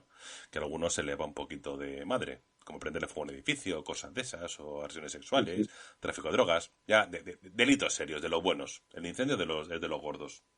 Bueno, que tuvo una vez uno que por una discusión de tráfico, ¿sabes? Una chorrada de un aparcamiento, de un roce, en serio, un roce, aparcando dentro del garaje, acabaron discutiendo y demás, el tío no se le ocurrió otra cosa que coger un bote de gasolina, echarlo en el coche, le prendió fuego en un garaje comunitario de 6 edificios y los 6 empezaron a arder. Sí, sí. Tuvimos una La, mañana maravillosa. la gente está muy mal de la cabeza, pero hay una cantidad de gente mal de la cabeza caminando por la calle que muchas veces dices, no sé exactamente, me da un pánico, pero bueno, cuando llegas después de un día de guardia de juzgado o de policía, llegas a casa y dices, me da pánico salir a la calle, por la gente que hay por ahí. No me extraña. Bueno, pues hemos llegado a eso, ¿vale? Lo que es juicio oral. Entonces, nosotros nos llama para ir como testigos. Sí, como testigos, ir como investigando no mola. Así que vamos a pasar la parte que va la policía como testigo, ¿vale? Testigo. Sí, sí, sí. Entonces, el tema de las citaciones. ¿Cómo se citan las partes? Pues mira, a las partes en un procedimiento penal hay que citarlas en persona. En el domicilio que se haya, en el domicilio que ellos hayan dado, tanto si son testigos como si son, y permite que la citación sea a través de esa persona o a través de esa segunda persona a la que han tenido que nombrar en el juzgado, por si tú no estás, que como decíamos antes of the record, muchas veces le dicen a la persona, tiene usted que decirme una segunda persona por si usted no está para notificarle, oiga, es que vivo solo. No, pero me tiene que dar obligatoriamente una segunda persona. Bueno, pues la vecina de arriba, y ahora la vecina de arriba recoge la documental, pero está peleado con el vecino y no se lo da. Eso da muchos problemas también, ¿eh? Sí, no me Pero extraña. bueno, al agente de la autoridad se le puede citar directamente en el lugar de trabajo, porque también se puede citar a las personas, tú puedes dar el lugar de trabajo como lugar de citación. Sí, también lo hago yo con testigos, sobre todo pues, cuando es más a nivel profesional, ¿vale? Pues a lo mejor resulta que tienes un testigo que trabaja en una empresa, ¿vale? Y le quiere citar en la empresa directamente, Sí, sí, porque se es un puede. servicio. O personal de seguridad, por ejemplo, también quiere ser testigo. Todo eso, ¿vale? Entonces, Sí, a través de. tú Sí, puedes pero citar a cualquier... eso entra directamente, perdona, eso Sí. entra directamente en las reglas, ya no es una regla directamente penal, sino entra directamente en las reglas de notificación del derecho civil. Entonces, a través de su empresa, a su lugar de trabajo, se le puede notificar siempre que haya una forma fehaciente de acreditar que realmente alguien que se hace responsable de esa citación, ha recibido la citación, sobre todo a testigos. A imputados es más problemático. Pero bueno, a testigos sí, perfectamente. Vale. Y también entiendo que tú puedes citar a quien quieras, ¿no? Sí y no. Tú puedes proponer a quien quieras. Y después, como dice, el hombre propone y Dios dispone, el abogado o el fiscal propone y el juez decide, ¿no? Y dispone, ¿no? El, el testigo, la testifical, exactamente igual que cualquier otra prueba, está sometido a que la prueba sea pertinente y sea eficaz. Es decir, el juez puede decir, vamos a ver, ¿para qué me quiere usted citar al vecino del quinto que no estuvo allí? Y dice, no, señoría, es para que acreditar que esta persona es una buena persona y siempre ha sido una buena persona. Y puede decir el juez, bueno, es que a mí no me importa nada que sea buena o mala persona, me importa si hizo lo que se le acusa o no lo hizo en ese momento, ¿no? Entonces, la prueba puede no ser pertinente y el testigo puede ser impertinente o inútil. Entonces, el juez puede decidir si se le escucha o no se le escucha, básicamente. Inútiles a patadas vemos todos los días, pero bueno. Pero se refiere, independientemente de cómo sea el hombre como cualidad personal, que sea inútil para la Sí, causa, ¿no? sí. Vale, entonces por eso tienes total libertad para poder citar a quien quieras o hasta Claro. incluso puedes llegar a citar a un perito, un especialista, lo que sea externo en la instrucción, por ejemplo. Sí, totalmente. De hecho, es un tipo de prueba específica que no se llama testifical, sino se llama pericial, que es de una persona que declara no en base al conocimiento que tenga del hecho, sino en base a la experiencia o los conocimientos que tenga en un ámbito científico o técnico. Es decir, si yo, por ejemplo, en un tema de tráfico, yo puedo citar a un perito que me diga si el coche está en buena situación o no está en buena situación, o si alguien, un médico que acredite el estado mental de tal o cual persona, evidentemente esa persona no sabe, ese perito no ha estado en los hechos y no sabe lo que ha pasado, pero puede acreditar que esta persona pues tiene una enfermedad mental o con los daños provocados han sido tales o cuales, ¿no? Pero no ha estado allí, ¿no? Hay una figura especial, hay una figura especial que es el testigo perito, que es un testigo que además de haber visto los hechos, tiene un conocimiento especial sobre una determinada área y puede, además de decir lo que ve, puede dar unas conclusiones en base a su conocimiento, su experiencia en un determinado tema científico, ¿no? Es un tipo especial de testigo, muy complicado, pero se existe, existe. Sí, sí, por haber... Hay. A ver, comentando otra cosa a la hora del juicio, lo que pasa previamente antes, ¿de acuerdo? O sea, lo que es la negociación entre el fiscal y el abogado, antes de pasar a vista oral. Sí, vamos a ver, en España el derecho penal es indisponible, es decir, en teoría, y eso siempre ha sido la teoría clásica, Mm. como no hay no hay dos personas que litiguen, sino que está litigando el acusado frente a la sociedad. El derecho penal es indisponible. La sociedad no puede decidir no penar a alguien que sea culpable o penar a alguien que sea inocente, ¿no? Lo que sí es verdad es que lo que se hace es que se puede hablar con el fiscal puede modificar su solicitud de condena y tú como acusado, avenirte, decir, estar de acuerdo con esa solicitud nueva de condena, ¿no? Porque evidentemente en un proceso penal tú puedes defenderte, decir yo no he sido, o puedes estar de acuerdo, decir sí, yo he sido y me atengo a las consecuencias y me atengo a la pena que me piden, ¿no? De hecho, hay circunstancias intermedias, pues tú puedes decir sí, yo he sido, yo lo he hecho, soy culpable, pero no estoy de acuerdo con esta solicitud de pena. O no estoy de acuerdo con que se me impute por este delito y quiero que se me impute por otro, ¿no? Entonces sí es verdad que en muchas ocasiones, como se puede dar ese caso, en muchas ocasiones no, siempre, tú antes de juicio hablas con el fiscal por si hay posibilidad de avenencia. Y esa posibilidad de avenencia, pues al final tú lo que haces es negociar con el fiscal una pena inferior o negociar con el fiscal la aplicación de atenuantes o eximentes incompletas o la interpretación de una determinada agravante de una forma más beneficiosa y se suele hacer en casos y se suelen dar en los clásicos casos en que no hay defensa ninguna. Es decir, por ejemplo, los delitos contra la seguridad del tráfico en que ha dado positivo por alcoholemia, defensa no hay ninguna, porque es un delito objetivo. Antiguamente el Una delito palabra era, constituida. claro, antiguamente el delito era ser un peligro para el tráfico, con lo cual efectivamente sí había que demostrar en el juicio que esa persona no solamente estaba bebida, sino que además constituía un peligro. Y entonces tenía que ir el guardia a decir que efectivamente el hombre no se tenía en pie y que no veía bien y que hoy en día, como el delito es no ser un peligro para la seguridad del tráfico, sino estar bebido, dar un determinado... Si tú después de dos pruebas con el alcoholímetro está bien y bien calibrado y encima a lo mejor se ha hecho la prueba de sangre para descartar y aún así da positivo, eso no tiene una defensa. Entonces lo que haces es hablar con el fiscal para intentar una pena lo más beneficiosa posible. El fiscal modifica su predicción de pena a la mínima o incluso poniendo atenuantes y tal, y el detenido, pues el imputado, en este caso el imputado ya, pues se aviene a esa pena más reducida y tal, ¿no? Esto a veces da problemas, porque muchas veces para un abogado el límite entre pensar que no hay defensa posible y el límite entre o tenemos un clavo ardiendo al que agarrarnos, pero es muy arriesgado, es complicado. Entonces lo más normal es hablar con el fiscal, ver lo que hay y plantearle a tu cliente la realidad. Tenemos estas posibilidades de ganar, podemos salir a suelto, podemos salir tal o podemos llegar a un acuerdo con el fiscal y vamos a tener una condena segura, pero mucho menor que si nos condenaran de la otra forma. Y esa la decisión la tiene que tomar el defendido, porque tú Claro. puedes aconsejarle, pero es subido al fin y al cabo, ¿no? Sí, claro, porque el reconocimiento de la autoría antes de la vista oral, si mal no recuerdo, es un tercio de reducción de condena, ¿no? Depende. Depende del tipo de procedimiento. Si estamos hablando de los juicios rápidos, sí.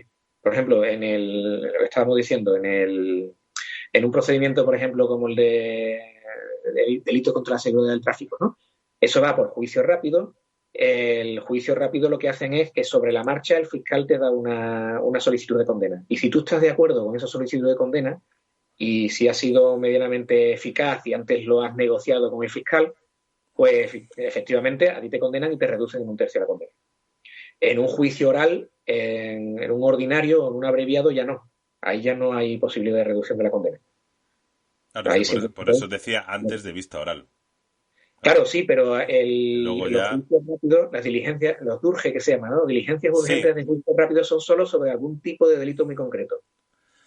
yo algunos nombres que tienen de los procedimientos yo creo que se los inventan en los juzgados, ¿sabes? O sea, directamente, o sea, yo... Sí, han ido variando además con el tiempo. Hasta que... Sí, sí, yo veo algunos que digo, esto te lo has inventado, o sea, no prefiero casi el sin determinar o el juicio rápido de gente urgentes, pero algunos procedimientos de pedido tal, que son 3 folios lo que, bueno, 3 líneas lo que lo han descrito, digo, esto te lo has inventado, o sea, igual que yo con las diligencias, que mucho me las invento. O sea, yo cojo diligencia de tal, me invento el nombre y lo pongo, porque tampoco queda claro, o sea, no hay unas normas totalmente cerradas sobre cómo tienen que ser las diligencias. Sí, no, muchas veces tú dices, y muchas veces te encuentras que cuando tú ves los autos completos de un delito, estás hablando de diligencia por robo, y al final no es robo, al final terminan procesándolo por apropiación indebida, pero cuando llegó el expediente al primer funcionario dijo, ¿esto qué es? No sé, un robo, y le puso robo, ¿no? Pero claro, tampoco tiene una trascendencia demasiado grande, cómo lo llames tú en el comienzo de la carpeta, ¿no? Al final lo que importa es lo que decida un Sí. juez de instrucción que diga vamos a procesarlo por tal delito, ¿no? Tal artículo del Código Penal. Eso es lo importante. Lo demás es un poco anecdótico, ¿no? Pero sí es verdad que te encuentras algunas veces que en la diligencia pone robo y al final es violencia de género. Que no. O al También revés. he visto casos, ¿eh? También que Sí, se sí. va juntando todo, o sea, ya que haces el completo, pero bueno.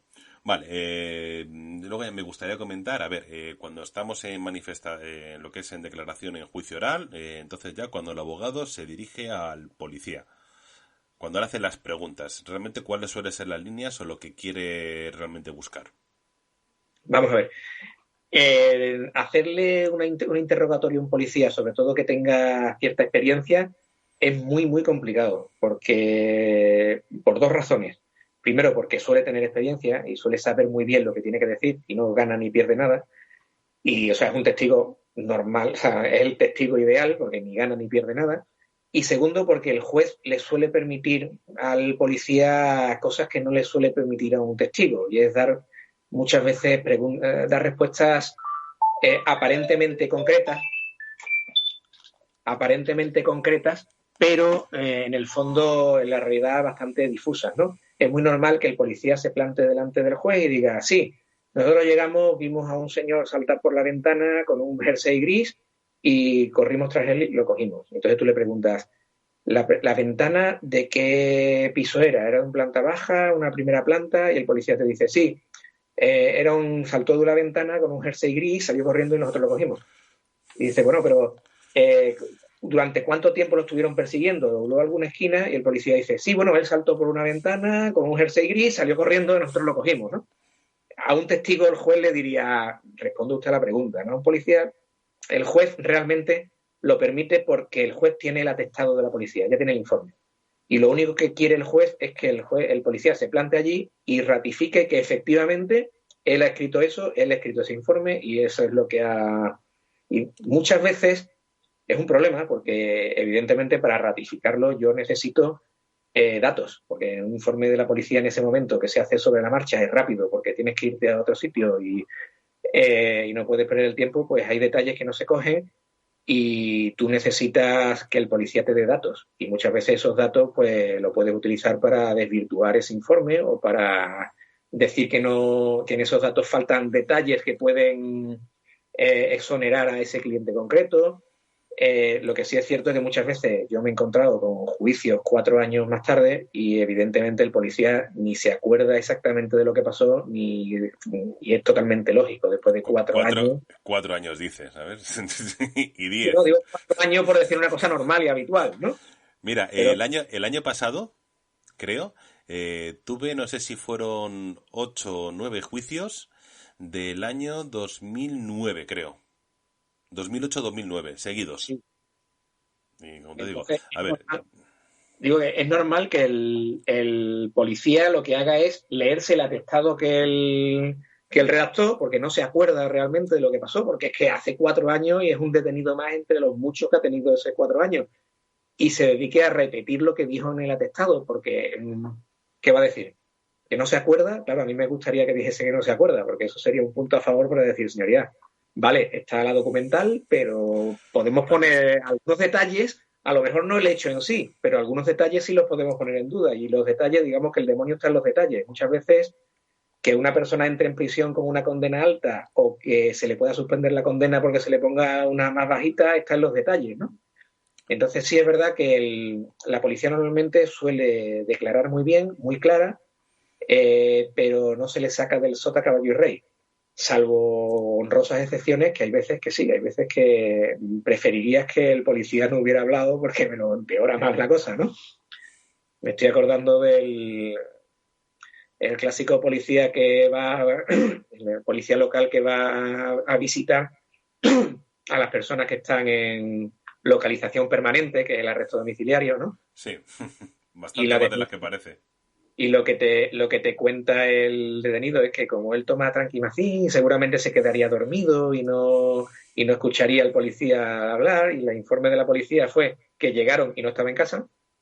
Pues pregunté, bueno, ¿usted cómo sabe que no estaba en casa? Y dice el hombre, porque me abrió su madre y me dijo que no estaba. Y aquí enlazamos con lo que decíamos al principio de cuéntame la verdad, yo de esto no me puedo enterar en el juicio, cuéntamelo, dime que no estabas de verdad en casa y yo hago otras preguntas, ¿no? ¿Sabes? Vale. Pues sí, la verdad es que es cierto. Bueno, y ya como último... bueno, no, dos cosillas más. Para que la gente lo sepa, porque es una duda que más de un policía puede llegar a tener. Un abogado, el turno de oficio, como te hablo, de particular ya es otra cosa. Turno de oficio, ¿cuánto cobras, por ejemplo, por un procedimiento normal del turno de oficio cuando tienes que ir a asistir a un detenido? Vamos a ver, depende, porque eso depende de los acuerdos que hayan hecho los colegios de abogados con cada uno de las comunidades autónomas, perdón. Vamos a poner entonces un caso típico de un yonki que comete un robo con fuerza en un establecimiento, ¿vale? Vale, eso Procedimiento sería un normalito. procedimiento abreviado que suele tardar entre año y medio y 4 años de procedimiento. Sobre eso lo están pagando a 280 euros, del que hay que quitar después las redenciones de IRPF, claro, porque no genera IVA, ¿no? Es un tema que no tiene IVA, pero sí hay que pagar impuestos sobre el tema, 15% menos de IRPF, son 280 euros. Un asunto más gordo, como un ordinario y tal, un tema fiscal y tal, serían 360 y algo, no me acuerdo ahora mismo cuánto, ¿no? 360 y algo, ¿no? Y estamos hablando de asuntos que pueden tardar 9 años. Yo tuve un asunto de esto que tardó 9 años, ¿no? Alrededor de la 10ª parte de lo que cobraría un abogado, o sea, si fuera de pago, ¿no? Por ejemplo, las asistencias en comisaría, en Sevilla tú tienes que estar, creo que lo he dicho antes, de 8 de la mañana a 10 de la noche presencial y después hasta las 8 de la mañana con el móvil preparado porque te pueden llamar, pero ya en tu Como, casa. estás como un bombero, ¿no? Tú en la sala y preparado de abogados, soltarlos y Sí, corriendo. exacto. Tienes que estar allí pendiente, que te llamen, vas corriendo y después cuando te vas a tu casa, que normalmente nunca estás hasta las 10 de la noche, porque te escapas un poquito antes y estás directamente con el móvil preparado, pues por eso cobras por ese día entero 140 euros, excepto si no tienes ninguna asistencia, que cobras la mitad. Si no te Vale. han llamado en todo el día, cobras la mitad. Es que es Pues, curioso que la gente lo sepa, más o menos, porque al final es dinero público. Y vamos, que yo sé de sobra que hay mucho abogado que está en el turno de oficio, no por dinero, porque efectivamente no puedes vivir siendo abogado de turno de oficio, sino por tocar tema penal, ya que muchas veces, o sea, el tema penal es un tema muy pequeño dentro del derecho. La mayoría de acusados penales son los que roban o los delincuentes y demás, por lo cual tampoco tienen dinero para estar pagándose abogados buenos. Hay poco especialista en penal realmente en comparación con civil o mercantil en España por esa misma razón, porque no te haces rico siendo abogado de penal, pero en cambio entiendo que es lo más bonito de todo, porque al final tratas con personas, con emociones, con problemas de verdad, y es donde está el meollo de todo esto, donde está lo divertido. sí, desde mi punto de vista es de lo más divertido en el sentido de que tratas con mucho tipo de personas, el juicio en sí suele ser bastante interesante desde el punto de vista profesional, un juicio penal es bastante interesante desde un punto de vista meramente jurídico y profesional. No te haces rico ni puedes vivir solo de las guardias, salvo en partidos judiciales muy pequeños en que a lo mejor hay 3 abogados en el pueblo y todos los días tienen guardia. Esa gente sí, pero son son casos muy raros y estás allí por otras cosas. Primero, evidentemente el dinero es una ayuda y es una ayuda que nunca viene mal, sobre todo en tiempos de crisis. Te pagan tarde y mal. Ahora están tardando unos meses en pagarte, pero normalmente yo he llegado a tener que esperar 2 años para que me pagaran los oficios, ¿no? Ya los justificados, ¿no? Y siempre te ponen problemas y tal, ¿no? Pero bueno, en cualquier caso, sí es verdad que es una forma de mantenerte al día, estar continuamente al día, estar conociendo abogados que de otra forma no conocerías, que te mantiene mucho y te mantiene mucho en contacto sobre todo con los juzgados, con la policía, te mantiene mucho al día. Es un ejercicio bastante bueno de no quedarte atrás y no quedarte obsoleto como abogado, digamos, ¿no?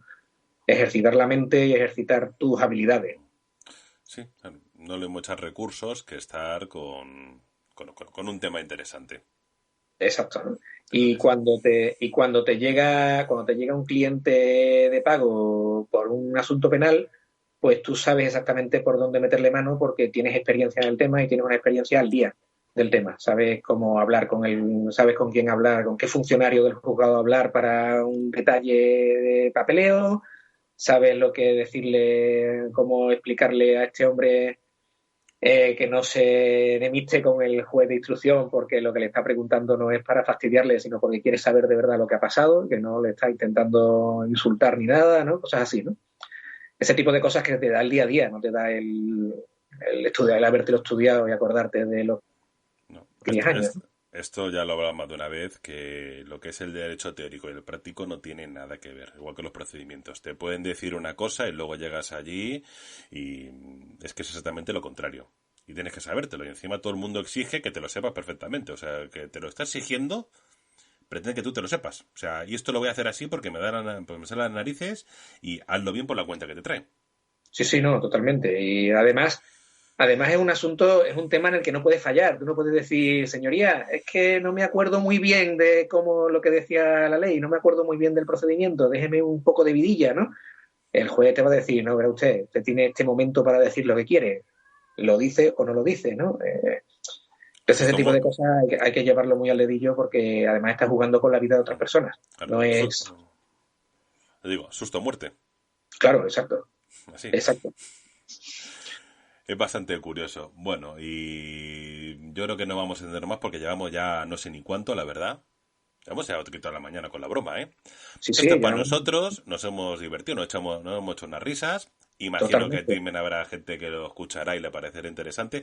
Pero lo dicho, al final es una cosa, el tema de abogados, ¿sabes? Que están ahí, es un elemento externo, pero que tenemos que trabajar con ellos. O sea, Claro, y lo suyo es saber cuál es su papel, cuál es su función y entender también su punto de vista. Es al final esto es, pues eso, sacar, llegar a algo parecido a la justicia, ¿no? Algo, exacto.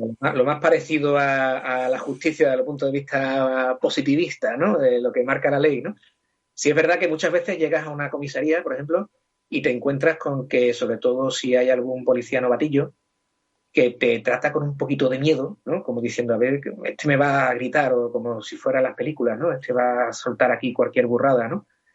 la Y presencia del abogado, sí, claro. sí, y qué es, tienes que pensar, dice, esta es la misma cara de miedo que ponía yo cuando era novato y me plantaba aquí en la comisaría y me veía rodeado de policías que me miraban diciendo, a ver qué va a venir este, qué tontería va a decir este, ¿no? Pues igual, ¿no? Es exactamente igual. Al final somos Uy, personas todos que hacemos nuestro trabajo y ya está.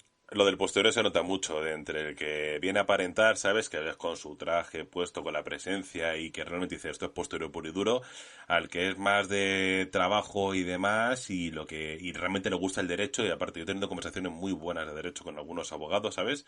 Que le mola, pero se ve lo que es la imagen. Igualmente también entiendo que Sí, que los abogados ven cuando un policía no tiene ni idea o cuando un policía controla. Entonces, según eso claro. también se ajustan a lo que Eso pueden te, hacer y lo que no. eso te lo da la experiencia tanto del policía como del abogado, te lo da. Si es verdad que la imagen hace mucho. Tú te plantas en una oficina con una camiseta y no te tratan igual que si te plantas con una chaqueta y una corbata, aunque tu actitud sea exactamente la misma, ¿no? La imagen hace mucho. Al policía igual, tú en un juzgado, y se nota muchísimo, el juez no trata igual a un policía que va de paisano que uno que va con uniforme. Al de uniforme parece que lo trata con un poco más de deferencia, ¿no? Es ese esa forma de. Yo creo que es por lo mismo que por lo que llevamos togas en los juicios y por lo mismo que en muchos procedimientos hay cosas que son meramente estéticas, ¿no? Pero bueno, Ah, no, es el ser humano. es que los juicios se queda arreglado, ¿eh? O sea, Sí, sí. si tienes una americana, mejor póntela. Se lo he dicho a mucha gente. Digo, lo que no es de recibo es que vaya el detenido con mejores pintas que tú, que vas a declarar. O sea, que eso es fundamental. Hay de todo, hay de todo. Hay policías que tú dices, si sales del gimnasio antes, no sé, viste de otra forma, que no parezca que has llegado al gimnasio sobre la marcha, ¿no? Pero bueno, normalmente sí, y ya te digo, se nota, no es un detalle, se necesita un poco de experiencia para darse cuenta, pero tú ves que cuando un policía con un uniforme puesto se planta delante de un juez, el juez le hace las preguntas de otra forma que si va de paisano. Y cuando tú vas a una oficina o a una comisaría y vas con una chaqueta y una corbata, vas exactamente con la misma actitud, porque al final vas con la misma actitud y no te tratan igual que si vas con una camiseta puesta o un polo y unos pantalones vaqueros, ¿no? Mm. Mucho Eso abogado de, me hace mucha incidencia cuando vienen típico de guardia que le llaman, sale corriendo y viene a asistirlo, ¿vale? Y claro, muchos piden disculpa, no voy de traje, no voy tal. Y digo que a mí me da lo mismo, ¿sabes? Pero bueno, sí que te lo inciden mucho, te lo dicen, ¿sabes? Cuando no van impecables para lo que es la presentación, te lo suelen comentar. y también desde el punto de vista de los abogados, sobre todo los que tenemos ya cierta experiencia, o que estudiamos antiguamente, los que hemos tenido la pasantía con abogados, digamos, que sabían estar y que a su vez habían aprendido de abogados antiguos, es verdad que tenemos metido en la cabeza de que la forma de vestir tú no vistes de traje o no vistes con determinadas pintas por el hecho de tú tener esa imagen, sino como una especie de deferencia al que tienes enfrente. Y eso es una cosa que, por ejemplo, jueces antiguos, sobre todo magistrados, sí he visto llamar atención a compañeros por no tener una adecuada vestuario en el juicio, ¿no? Dicen, es que esto no es, usted no está en la calle, usted está actuando ante la justicia. No es una falta de respeto no a mí, sino hacia la justicia, ¿no? Y entonces eso a muchos se nos ha quedado también, aunque yo soy un desastre vistiendo totalmente, y es una cosa que yo cuando me di cuenta digo, hay que ver cómo voy, ¿no? Pero efectivamente el hecho de llevar una apariencia adecuada es una especie de deferencia hacia la persona que tienes delante, más que como tener tú una, decir, mira cómo voy, ¿no? Voy a impresionar, ¿no? Vale, perfecto. Bueno, pues yo creo que lo vamos a ir dejando ya. Pues no sé ni cuánto tiempo llevamos. Ni idea. No, no, o sea, encima, como voy a trozos, no tengo ni idea de... Pero vamos, llevaremos Estamos a aquí ya gusto. 1 hora y media Nos falta, por lo menos. nos falta un cafelito, eso sí, pero Sí, pero como estamos en confinamiento, yo estoy en Madrid, tú estás en Sevilla, pues no... claro, falla. Pero bueno, ya se andará, ya se andará. Cuando haya reunión del grupo y demás, así que unos jabalís, unas cervezas, un... Y eso sí. Sí, sí, sí, o sea, ahí nos vamos a poner. Pues yo que con esto más o menos, así a grosso modo, ha sido primer experimento aquí de tener aquí un programa con una conversación entera, una entrevista. Esto no es lo mío, pero consideraba pues eso, que qué mejor que me lo explique alguien que se dedica a ese mundillo y que nos lo explique a nosotros. Porque esto también, de hecho, vamos, ya poquito a poco, aunque me van siguiendo más policías y demás, y entiendo que esto es muy interesante para ellos, poder escuchar a la parte, a una de las partes del procedimiento con la que no suelen tener más relación más allá de leer los derechos delante de él y decirle adiós abogado y fuera. Claro. Pues nada, yo muchas gracias por dejarme soltar mis rollos en tu podcast, en tu programa, porque yo me enrollo como una persiana y si me dejas yo hablo durante horas y horas y te puedo estar contando cómo era un juicio en tiempos de la República Romana y después explicándote cómo hago los huevos rellenos en casa con mi hijo moliendo la clara del huevo, ¿no? La yema que diga, ¿no? Pero bueno, Pues gracias por invitarme. y yo creo que lo volveremos a repetir. Acordaros que esto es un crossover, o sea que esto mismo que estamos haciendo por este lado lo va a subir él a su canal directamente de YouTube y posiblemente a lo mejor otro día pues hacemos otro diferente y aparezco yo que se me vea el careto en su canal, que tampoco pasa nada. Sí, sabes todos quién soy, sí, ya me conocéis la mayoría. En fin, así que con todo esto creo que por esta vez me despido, que yo creo que no va a ser la primera, sino que esto hay que volver a repetirlo, a ver si podemos llegar a hacer una mesa redonda un día, que eso ya sería maravilloso. Pero Estupendo. bueno, por mi parte ha sido un placer tenerte aquí y espero volver a verte pronto. Muchísimas gracias. El placer ha sido mutuo. Compartido. Muy bien, pues muchas gracias y ya nos vemos. Hasta luego. Hasta luego.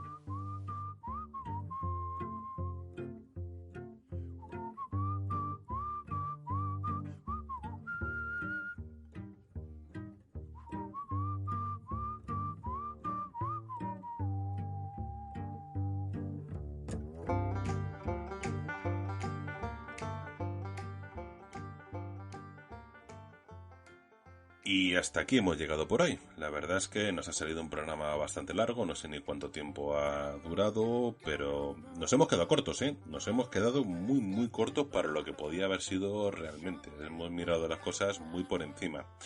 Pero bueno, espero que os haya gustado, la verdad. Es otra forma de verlo. Ya estamos hablando. También el formato ha cambiado un poquito. Aquí ya tengo una entrevista propiamente dicha con otra parte. O sea, el programa realmente ha sido una tertulia entre dos. Me ha parecido interesante traer un especialista, alguien que se dedica a esto para coger y para ampliar un poquito los horizontes, así que lo más seguro es que repita, ¿vale? Con algún otro profesional que se dedica a otro campo que sea de interés haga realmente lo mismo, con un tema específico para hablar de algo muy concreto, porque creo que merece la pena. De aquí podemos aprender todo bastante y incluso podemos andar cambiando nuestro punto de vista. Para grabar este programa he utilizado el GarageBand, aparte también hemos utilizado el Skype para poder conectarnos y poder vernos. La música que he utilizado es In Hell I Will Be in Good Company, de The South. Esta vez no he puesto nada en la sección de música para patrullar, porque la verdad es que ya el podcast era bastante largo. Para poner la música me estoy acogiendo a la licencia para podcasting que tiene iVoox con la SGAE. Nos podéis seguir en redes sociales, tanto en Facebook como en Instagram en La Senda del Romano, en Twitter @Senda del Romano. Luego, a su vez, el canal de YouTube de Guardianes del Asfalto está subiendo también los audios directamente a YouTube, por si queréis escucharlo por ese medio.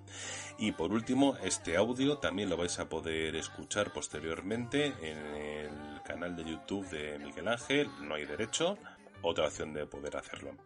Así que yo creo que me voy a despedir. Yo soy Leto, esto ha sido La Senda del Romano y un placer haber estado con todos vosotros. Hasta la siguiente. I see my redhead, mask red, tear shed, queen beam a squeeze.